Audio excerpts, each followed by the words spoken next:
we have so many places that we need to be present, whether that's like our website or social media channels. It's the collateral or the packaging that we're creating. Like there's so many places where we need to show up. Having a really clear framework of some kind to fall back on allows you to unify that conversation kind of like across the board.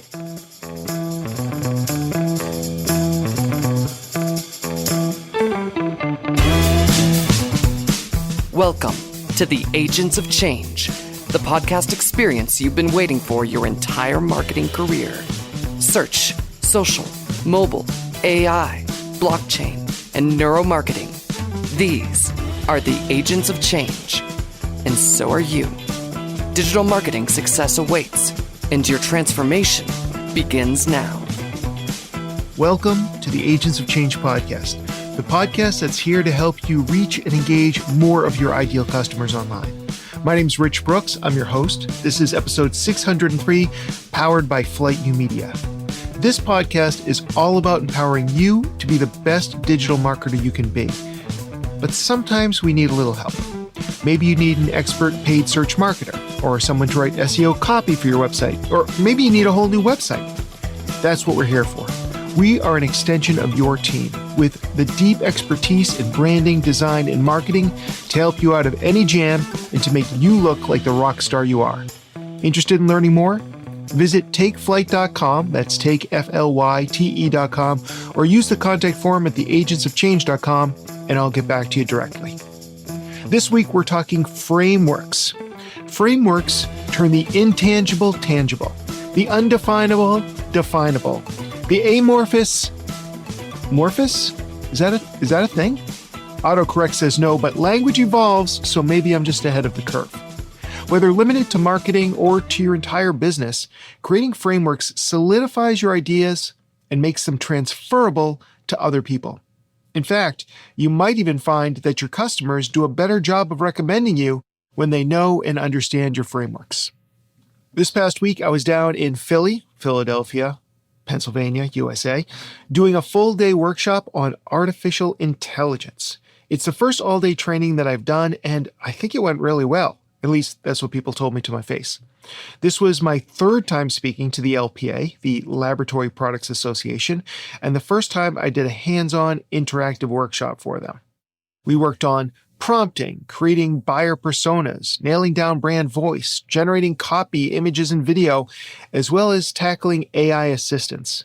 And quite a few people came up to me after and told me they were ready to start working AI into their sales and marketing workflows, which just felt awesome, to be honest. Now, back to this week. I've got a lot of great guests that have come on the show, and we cover a lot of topics, but I really enjoyed the conversation with this week's guest. We hadn't covered this topic before, so it's profoundly helpful. I think you'll get a ton of value out of it, so let's go check it out. My next guest is a creative systems architect, keynote speaker, an award-winning branded content creator who is passionate about helping individuals, teams, and organizations unlock their creative potential and organize their creative efforts. She produces the Creative Constructs newsletter and is the author of both the Content Fuel Framework, How to Generate Unlimited Story Ideas, and Prove It, exactly how modern marketers earn trust. Today, we're going to be talking all about building frameworks with Melanie Deziel. Melanie, welcome to the podcast. Thanks for having me back. It's nice to chat. I told you, I emailed you this morning. I saw you replied. I'm excited about this topic. Now, you built a reputation as a leading voice in content marketing and frameworks. How did you first get started down the path of thinking about frameworks? So it's one of those things where you often don't realize, I think, your strong suits until the people around you tell you, right? If it's something that comes really naturally to you. And so I think that was the case with this. I'm autistic. I've always thought in visuals, thought in systems. I think in pictures. And so I didn't realize that this was something that, was sort of a unique benefit. And so I had been working with several friends and saying, your talk is really good. Let's see if we could build some more structure into it. And I kind of got into this habit of helping people find the underlying structure of their ideas. And I did it a number of times. And someone was like, why don't you advertise this? Like, why is this not something that you're really focused on? And I think that was sort of the light bulb moment for me, was realizing, oh, this is actually something that can be really beneficial if I'm helping others do it. But it's something that I've always sort of done instinctively, I think. My first book, The Content Fuel Framework, is very much like a grid structure, very organized. And looking back now, a lot of my own sort of IP, my talks, my blog posts, things like that are always very structured. So I think it came very naturally, but it wasn't something I realized that I could be using to help others, you know?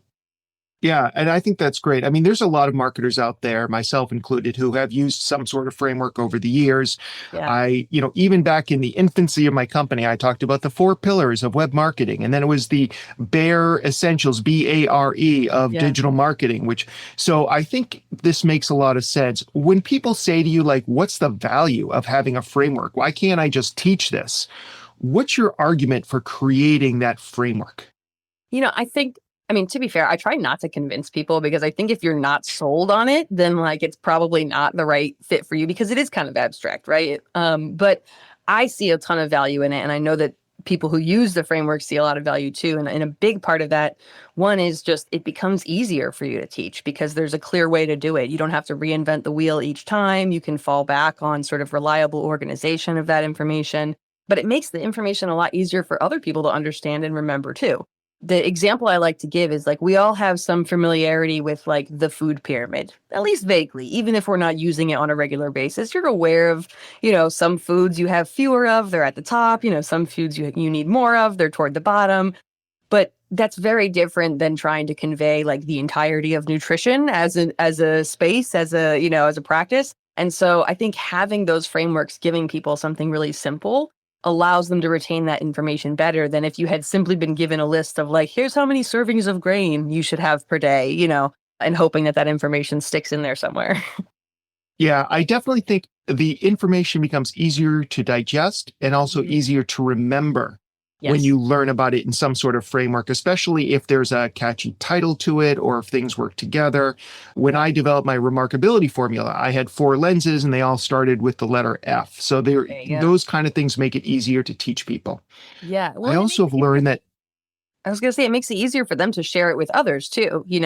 If they're turning around, what did you learn in that talk? Or how was that book? Or, oh, I heard you know Rich. Like, what's his deal?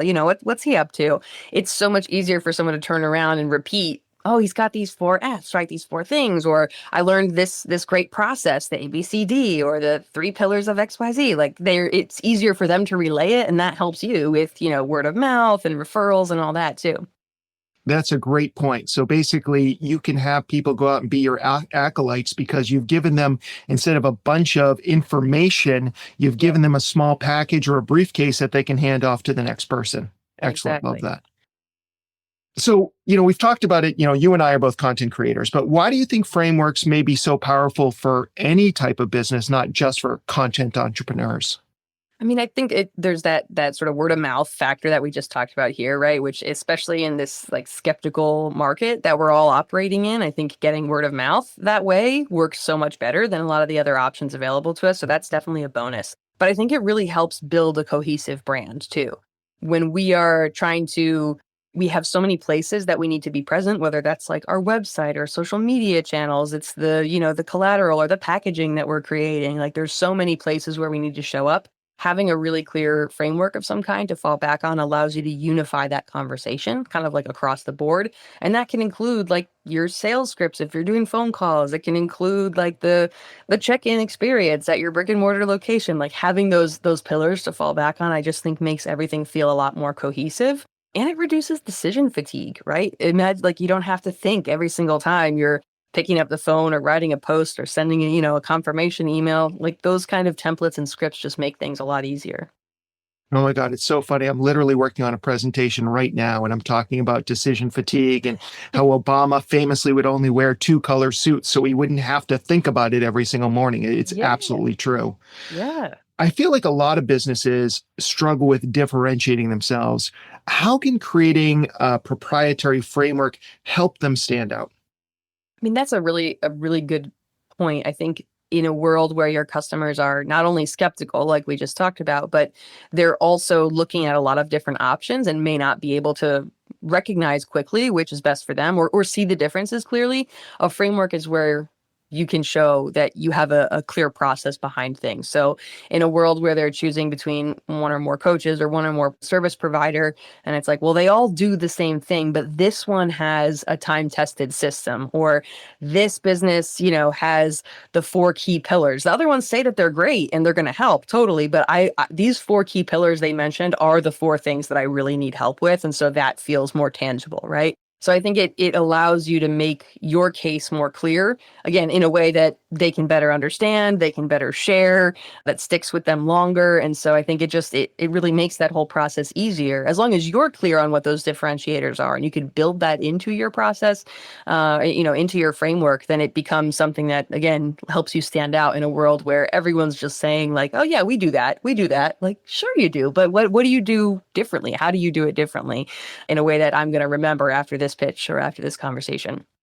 I also think that like if a company has gone or an individual has gone through the process of developing out an IP, developing out a framework, Yeah. it also speaks to how invested they are in the success of that framework as well as somebody who just says, yeah, I do websites or yeah, I do consulting. Yeah, totally. It's kind of like a credibility marker as well, right? A framework isn't something anybody could put up a shingle and say, like, I make websites, like you're saying. But if you're able to say, look, I build websites based on this formula that I know has worked with my X number of clients, I always include these key things, and here's why that works. And you've got rigor around what it is that you do. You've got structure. It makes the promise a little bit more tangible, a little bit more clear, and it shows that like you know what you're doing. It didn't just spring up out of nowhere. Yeah. And I love something you had mentioned earlier, which I hadn't thought about. Like, you can also use these frameworks to train your frontline employees. So if you have somebody greeting somebody at the door or, when they first walk into your offices or whatever it may be, understanding the core concepts that support your business helps them communicate that more clearly as well. Absolutely. Well, because the framework that you use can be based on all kinds of things, right? A lot of times, if I am working with, coaches or speakers, then it is information they're trying to teach of some kind. It's the four pillars or the six steps or something like that. But your framework can also be your sort of brand values. It can also be the way that you operate. It can be the various services that you offer. And you have a very clear, ABCD list of your offerings that can inform every part of your process, right? That informs the copy on your website. It informs the customer service folks who are answering questions. Well, here's what we can do. Here's how we can help. Here's what we don't do and what we can't help with, right? I think it can really become something that you rely on at it becomes a lens through which your entire business can operate in a way. Absolutely. So there's obviously going to be some frameworks that outperform other frameworks. In your opinion, what makes a framework successful? Ooh, there's a couple things that are really important. I think finding the right balance of how much to include is probably one of the biggest challenges, but also, sort of one of the biggest deciding factors. I know we were talking earlier about some frameworks that we've each encountered, and something like the four pillars or the 8 steps is a lot easier for anyone to remember, including you as someone who has to share it, than the 25 steps or the 43 characteristics, right? Mhm. So finding that balance of how much is enough to convey the idea, but not so much that it becomes cumbersome and it no longer serves its function. So that's kind of a sweet spot. Having that right balance is really important.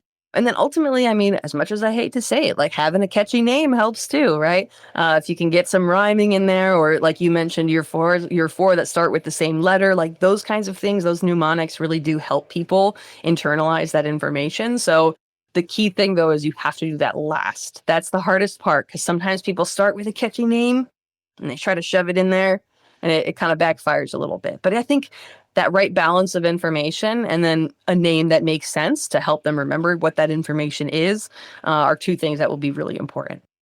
All right. Now you've created your own IRON framework, IRON, for developing Yep, frameworks. Very that's meta. right. Can you walk us through what that process looks like? A framework.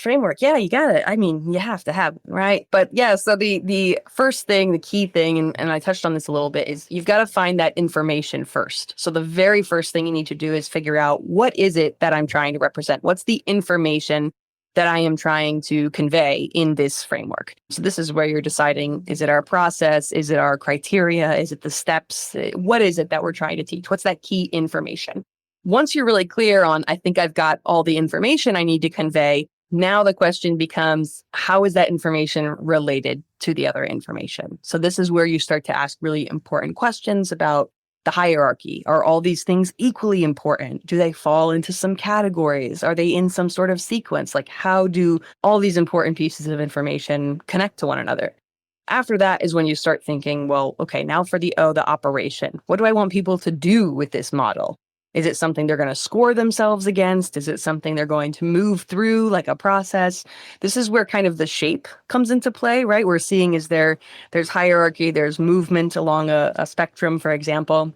And then toward the end is where you get to the end. That's the naming. That does have to come last. But the information, the relationship between that information, the operation of your model for your audience, and then the name comes last. Excellent. Now, I'm sure you've obviously worked with a lot of clients. You mentioned this, friends and also associates, helping them develop their own framework. I get that information comes first, but if they've got this messy approach, this content that should be shared with the world, but they can't seem to kind of put it all together, what are some of the first steps you take them through to kind of start to create some organization out of that chaos? So the first thing I think is important is some sort of information dump. And that can come in a lot of different ways, just depending on how you like to work. So doing something like using a whiteboard, right? And just putting out all the key points. Or maybe you need Post-it notes so that you can move things around, right? Maybe you want to use some digital tools where you can move pieces around. It's really whatever you're comfortable with. But the goal is to say, how do I get what's in my head, whether that's, again, your process, your values, your differentiators, how do you get that out of your head and into a place where you can start to make sense of it? And that's especially important if you're working with a partner in this process, right? Oftentimes, because it's in our head, that's where it kind of just gets all jumbled up and it's hard to make sense of it. So getting it out in a way that's shareable with whoever you're working with, I think is really important to get those outside eyes on it. So info dump is always stage one for me, but yeah, it comes in a lot of different forms. What's your preferred like format for an info dump like that? Me personally, I mean, Yeah. as you were talking, I was thinking about one of my presentations that I put together a couple of years ago where I used yellow sticky notes. And I had, Yeah. actually, they were multicolored. I just say yellow because it's default for me, but I put them Yeah. all over the wall and I started moving them around Mhm. until I had figured out what the categories that I wanted to speak on. So that's kind of how my approach is. Yeah. I like the Post-it notes too. And I think I like something that you don't have to feel like you're committing too much when you're doing it, because I think if you're editing yourself too much in that info dump process, like, oh, this is my good notebook, so I'm only going to write down my very best ideas in the info dump, right? It kind of like backfires on you. So I like the Post-its, and especially because it feeds well into those next stages where you are trying to say, well, how do these relate to each other? Which are similar or different, or, first or last or more or less important. Yeah. And, I've tried many online tools, the mind mapping tools and all these Yeah. sort of things. And I've never, as much as I love online tools, I've never found one that works for me. Yeah. And I think that this is one of those times where for me, I need the tactile experience of moving stickies around that wall. It's actually the wall right here had all my stickies on it, like to kind of figure out being like, what, this doesn't actually go over here.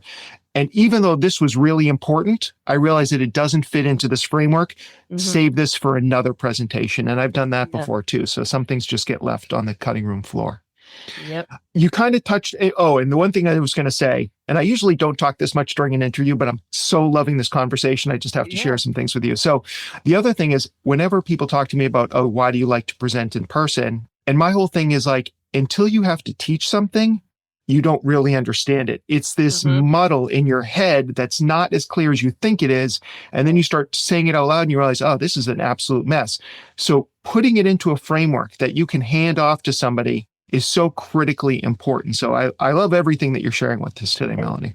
And I think it's also important too, because like you're saying, we can sort of fill in the gaps ourselves in ways that we don't even realize we're doing, right? And then when sometimes, like you're saying, you go to present that information and realize, oh, this isn't as obvious as I thought, or there's some steps that I'm filling in the blanks that I need to be more explicit about for someone who's less experienced in this field or, less familiar with this process. And I think that's also the advantage of doing it with an outside person, like whether that is a colleague, like, I don't know, your life partner, like whoever you have that has outside eyes, they can be the ones that say, well, wait a second, you say these two things are similar, but I don't see how they're similar. Help me understand that connection. Or how come you can't do that thing that you have as number three? Like, could that be first? Like sometimes it's just really helpful to have someone else interrogating those ideas with you, to really bounce them around and make sense of them outside of your head.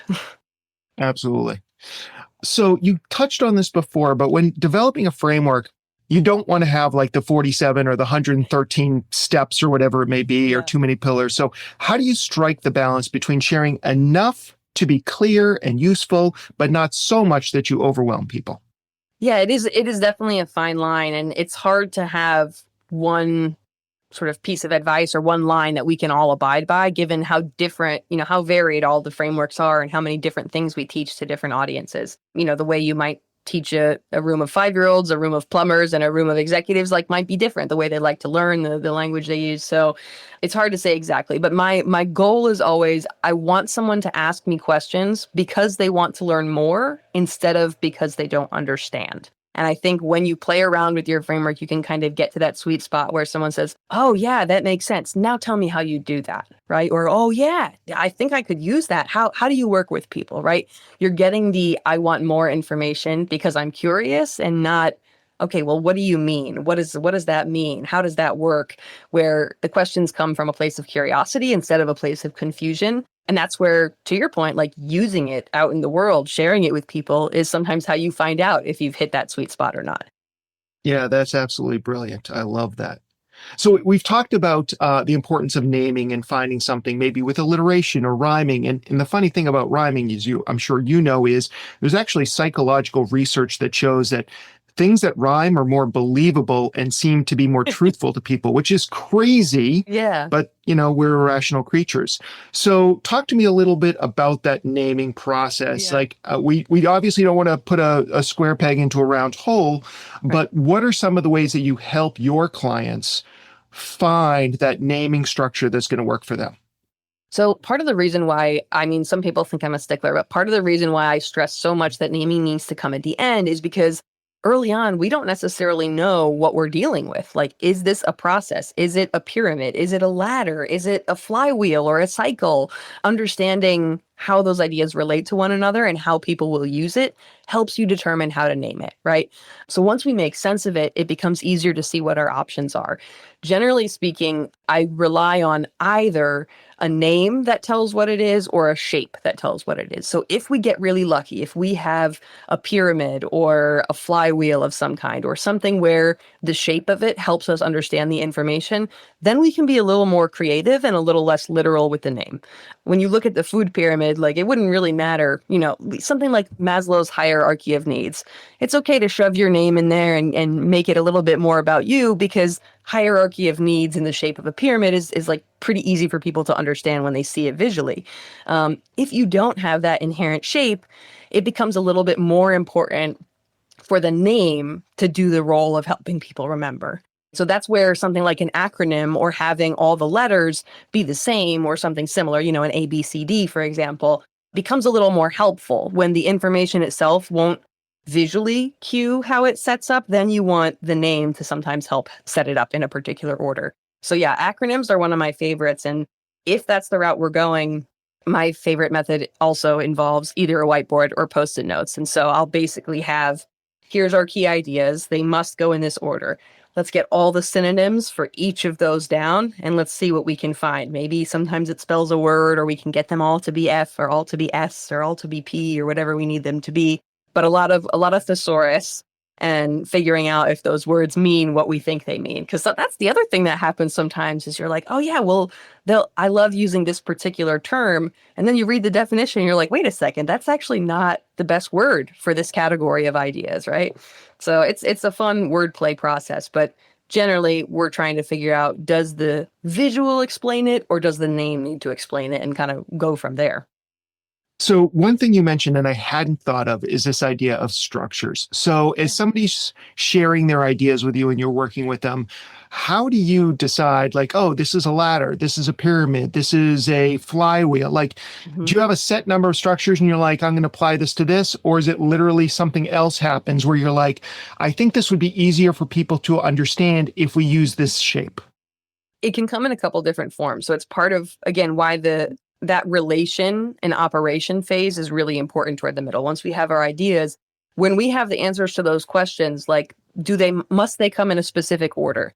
If there's a fixed order, that tells us we need something that has progression in a particular direction, right? So if it has to be order A, B, C, D for these ideas, we either need to go left to right, we need to go top to bottom, or we need to build bottom to top. We can't have a circle or people won't know where to start, right? So understanding how the ideas relate and helps us sort of eliminate the ones that won't be a fit for ideas that relate in that way. And some of that comes on instinct and just doing this work a lot and saying, okay, if there's a particular order, it needs a clear start point. And that's typically top, bottom, or left. That's just how our minds tend to work. But some of it, you do have some options. And so oftentimes we'll play with several and see, okay, let's put this in a ladder. Let's put this in a pyramid. Let's put this on a list and see, does this work? Does it not work? Where's the hang up? Oftentimes I find that people really like pyramids. I don't know what it is. Maybe it's the food pyramid thing, but people often think their ideas are a pyramid. And when we see our ideas in that shape and ask the question, well, is the top really the smallest? Because that's what a pyramid indicates, that the top thing is the smallest, like the least likely, the least frequent. It's the progression, you're least likely to reach there. Do they really build on each other in that way such that people get stuck at one layer? And sometimes that's not the case, right?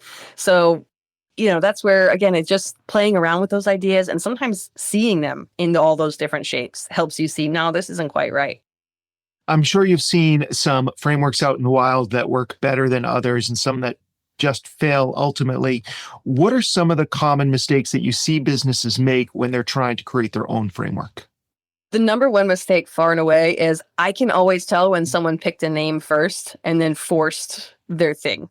So if they said like, I'm going to have the 4 pillars and I'm like, 2 of those pillars are exactly the same. Why did it have to be 4, right? Maybe this was meant to be 3. Or I can see when they say the 6-step process, but they're representing it as a pie chart, right? And you're like, well, there's no clear start in this. So again, I think that either the name that doesn't actually represent the ideas very well, or picking a shape that doesn't serve the function of those ideas are probably the 2 most common. But I think everyone does struggle with finding the right amount of information. Because even if you want to do a pyramid, or if a pyramid is correct, I mean, are you going to have 3 layers or are you going to have 8? Sometimes it's hard to know where that threshold is. And oftentimes the only way to know is to use it out in the wild. And sometimes that means you're using one that isn't quite serving you well for a little bit to get that feedback, get the response, and then refine, Yeah. When I've used frameworks myself in the past, I've used them often for presentations as a way of having either a visual or a thematic approach to a topic. I've also used the BEAR essentials: build, attract, retain, evaluate through my company to talk about how you should approach building a web presence. What are some of the ways that you feel that we can take this framework once we've kind of really nailed it down? How do we implement it in a really effective way? Yeah, I think the first thing is to start talking about it. You want to get comfortable talking about it, whether, again, that's just like explaining to your friends, hey, I came up with this cool thing, tell me what you think, or using it with your intended audience, your customers, your clients, whoever that may be. You'll get a lot of great feedback and hear great questions right off the bat. So I always recommend doing that before you commit anything. Like, don't go ordering a giant poster before you've kind of talked it out, because you may find, you may get some good feedback. After that, I think, again, you mentioned this earlier, teaching something is the best way to understand how well you know it. And so, again, sharing it with others, whether that's a talk or a podcast, or, I don't know, just go on LinkedIn Live if that's where your audience is and just try to share it with other people. If your first content language is writing and that's where you're more comfortable, maybe you write a blog post or you write a longer caption for social media. Just finding a place where you can explain it will often give you clarity on how finished it feels. But I think there's almost an endless number of ways you can use these things. I've seen people implement it on packaging, on sales collateral. I've seen it in emails and blog posts, on social media, courses, books. Once you have that structure, you can sort of approach all the communication you do through that lens if it makes sense for you to do that. If somebody listening wanted to create their first framework this week, what's the very first step you would recommend they take?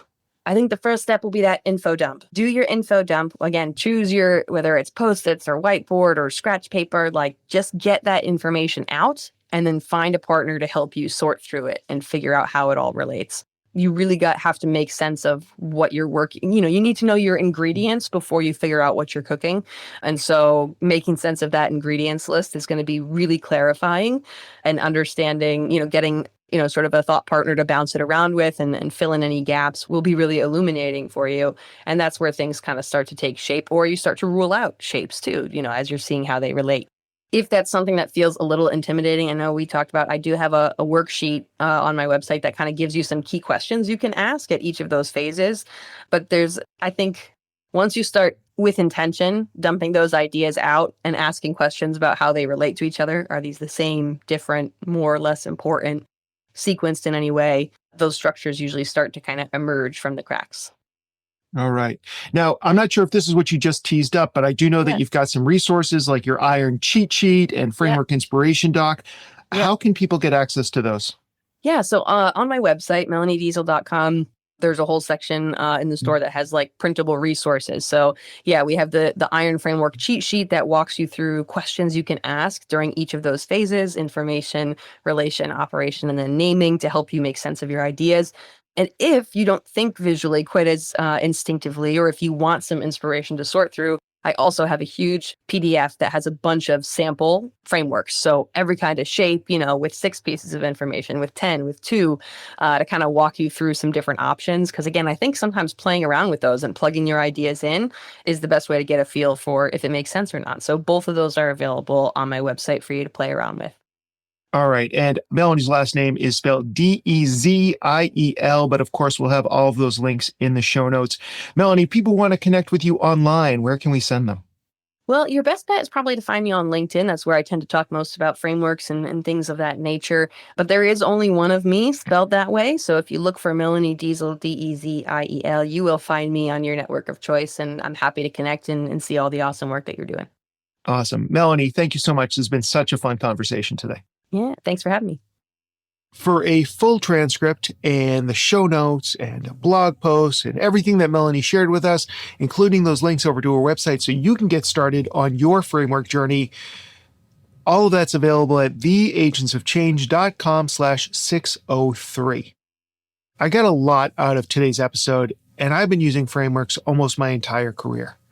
Listen, there are a lot of talented people out there, a lot of talented marketers, and a lot of really good businesses that fail.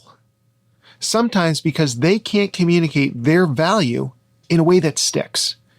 So stop letting your best ideas stay jumbled up in your head. Build a framework, give people a way to understand and share your brilliance, and become an agent of change. Don't miss another thrilling episode of the Agents of Change podcast. Be sure to subscribe on your favorite podcasting platform.